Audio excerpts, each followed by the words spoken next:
Olá, sejam todos bem-vindos para mais uma leitura de como a Igreja Católica construiu a civilização ocidental. Eu sou Beth Gravina e você está no Sacris Canal Católico. Capítulo 3, parte 2. Aonde quer que tenham ido, os monges introduziram plantações, indústrias ou métodos de produção desconhecidos do povo. Aqui, introduziam a criação de gado e de cavalos, ali a elaboração da cerveja, a criação de abelhas ou a produção de frutas. Na Suécia, o comércio de cereais deve a sua existência aos monges. Em Parma, a produção do queijo. Na Irlanda, a pesca do salmão. E em muitos lugares, as vinhas de alta qualidade. Os monges represavam as águas das nascentes a fim de distribuí-las em tempos de seca. Foram os monges dos mosteiros de Saint-Laurent e Saint-Martin que, observando as águas das fontes espalharem-se inutilmente pelos prados de Saint-Gervais e Belleville, as canalizaram para Paris. Na Lombardia, os camponeses aprenderam dos monges a irrigação, o que contribuiu poderosamente para tornar a região tão famosa em toda a Europa pela sua fertilidade e riqueza. Os monges foram os primeiros a trabalhar na melhoria das raças do gado, em vez de as deixar evoluir ao acaso. Em inúmeros casos, o bom exemplo dos monges serviu de inspiração a muitos, especialmente incentivando-os a respeitar e honrar o trabalho manual em geral e a agricultura em particular. A agricultura tinha entrado em decadência, diz um estudioso. O que outrora tinham sido campos férteis estavam agora cobertos de charcos e os homens que deveriam ter cultivado a terra rejeitavam o arado como algo degradante. Mas quando os monges emergiram das suas celas para cavar valas e arar os campos, esse empenho teve um efeito mágico. Os camponeses retornaram a uma atividade nobre, mas desprezada. O Papa São Gregório Magno, 590-604, conta-nos uma reveladora história sobre o abade Equitius, um missionário do século VI, de notável eloquência. Quando o enviado pontifício foi ao mosteiro procurá-lo, dirigiu-se imediatamente ao scriptorium, a sala destinada à cópia dos textos, esperando encontrá-lo entre os copistas. Mas não estava lá. Os calígrafos limitaram-se a dizer: está lá embaixo no vale cortando o feno. Os monges também foram pioneiros na produção do vinho, que o utilizavam tanto para a celebração da Santa Missa como para o consumo ordinário, expressamente permitido pela regra de São Bento. Pôde-se atribuir a descoberta do champanhe a Dom Perignon, um monge da abadia de São Pedro, em Haute-Villiers-no-Marne, encarregado, em 1688, de cuidar da adega da abadia. Esse monge descobriu o champanhe misturando diversos tipos de vinho. O princípio fundamental que ele estabeleceu continua a nortear até hoje a produção desse espumante. Talvez não tão glamorosas como algumas contribuições intelectuais dos monges, essas tarefas cruciais foram quase tão importantes como as que contribuíram para a construção e preservação da civilização do Ocidente, numa época de tumulto e desesperança generalizados. Os monges também deram um contributo importante à tecnologia medieval. Os cistercienses, uma ordem beneditina reformada, estabelecida em Cîteaux em 1098, eram muito conhecidos pela sua sofisticação tecnológica. Qualquer avanço obtido difundia-se rapidamente graças à vasta rede de comunicação que ligava os diversos mosteiros. É por isso que encontramos sistemas hidráulicos muito similares em mosteiros, situados a grande distância uns dos outros, até mesmo a milhares de milhas. Esses mosteiros, escreve um historiador, eram verdadeiramente as unidades fabris mais produtivas de todas as que haviam existido até então na Europa e talvez no mundo.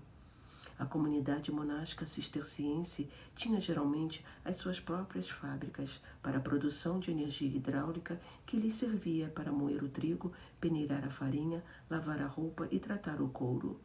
Se o mundo da antiguidade clássica não adotou a mecanização para fins industriais em grau significativo, já o mundo medieval o fez em larga escala, como se vê por um relatório do mosteiro cisterciense de Claraval, datado do século XII, que descreve o modo como nele se usava a energia hidráulica.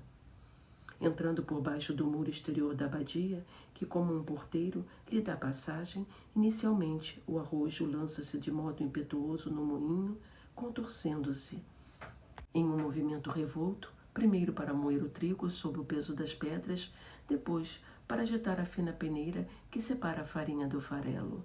Depois de alcançar a construção seguinte, enche os tanques e entrega-se às chamas, que o aquecem para preparar a cerveja ou o licor dos monges, quando as vinhas recompensam o duro trabalho dos vinicultores com uma colheita pobre. Mas o arroio ainda não concluiu a sua tarefa. Convocam-no os lavadores, postados perto do moinho. No moinho, ocupara-se em preparar alimento para a Irmandade. Agora, cuida-lhes da roupa. Nunca se esquiva nem se recusa a fazer qualquer coisa que lhe seja pedida. Levanta e deixa cair, um a um, os pesados pilões, os grandes martelos de madeira, poupando assim aos monges grandes fadigas. Quantos cavalos não cairiam esgotados, quantos homens não ficariam com os braços extenuados, se esse gracioso rio, ao qual devemos roupas e comida, não trabalhasse por nós.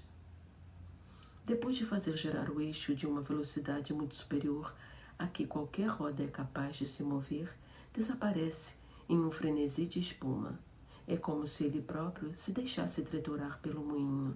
Em seguida, entra no curtume, onde se mostra ainda mais aplicado e diligente no preparo do couro para o calçado dos monges. Depois, divide-se em uma multidão de pequenos veios e prossegue o seu curso para cumprir os deveres que lhe são confiados, sempre atento a todos os trabalhos que requerem a sua participação, sejam eles quais forem: cozinhar, peneirar, girar, moer, regar ou lavar, sem se recusar nunca a colaborar em qualquer tarefa. Finalmente, carrega para fora os resíduos, deixando tudo imaculado. A perícia dos monges guia das inovações de grande valor prático, as curiosidades interessantes.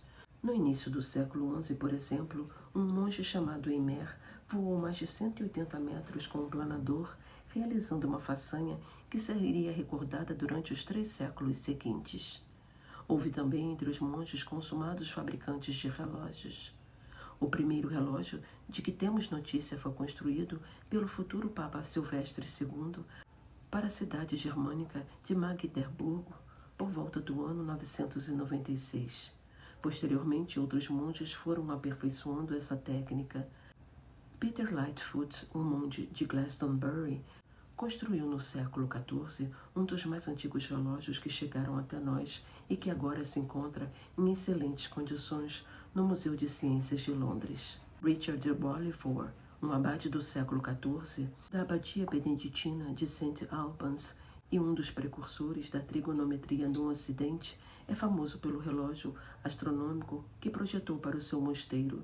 Diz-se que, pelo menos, nos 2 séculos seguintes, não apareceu outro relógio que se igualasse a esse em sofisticação tecnológica. Era uma maravilha para a sua época. Não sobreviveu muito tempo, talvez tenha desaparecido entre os objetos dos mosteiros confiscados por Henrique VIII.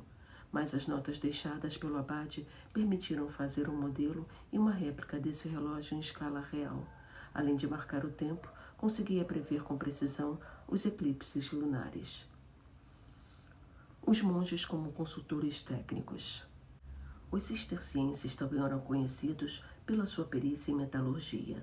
Na sua rápida expansão pela Europa, escreve Jean Geppel, os cistercienses vieram a desempenhar um papel significativo na difusão de novas técnicas, porque o alto nível da sua tecnologia agrícola se equiparava à sua tecnologia industrial.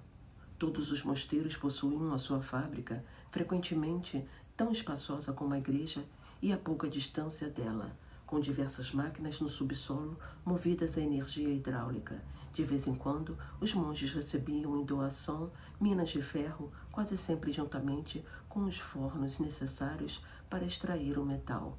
Outras vezes, eles próprios compravam as minas e os fornos. Embora precisassem do ferro para uso próprio, houve um momento em que os mosteiros cistercienses estiveram em condições de oferecer os seus excedentes para a venda. Com efeito, da metade do século XIII até o século XVII,